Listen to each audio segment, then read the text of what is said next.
How do you read a load cell datasheet? A sensor datasheet has a lot of information. So let's take a few minutes and discuss a few of the key things to look for in a load cell. First, ideally, you'll need to determine what manufacturer, model number, and capacity of load cell you need.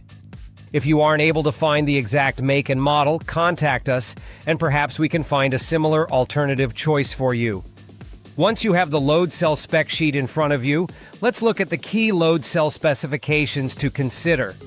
Load cell capacity, or load rating, is the highest amount of weight the load cell can measure.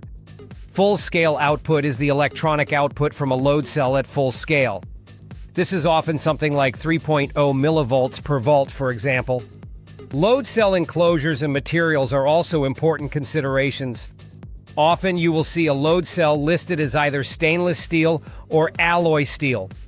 You also typically will see an IP rating like IP67, for example. IP ratings have to do with dust and water protection. So an IP rating of IP68 is better suited for harsh environments than IP65. Next, we'll look at input and output resistance. This is the total resistance of the load cell bridge circuit. Input resistance is measured at zero load from the positive and negative excitation terminals. Output resistance is measured at zero load from the positive and negative signal terminals. Another key metric to be aware of is the rated excitation.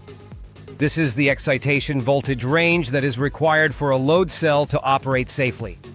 Other things to look at on the load cell datasheet include load cell cable length. The standard length of cable can vary from load cell to load cell. Often you can see cable lengths listed anywhere from 3 foot long to 60 foot long. While you don't want to overload a cell, there is some protection built in. Safe overload is the maximum load which can be applied to a cell without causing a failure.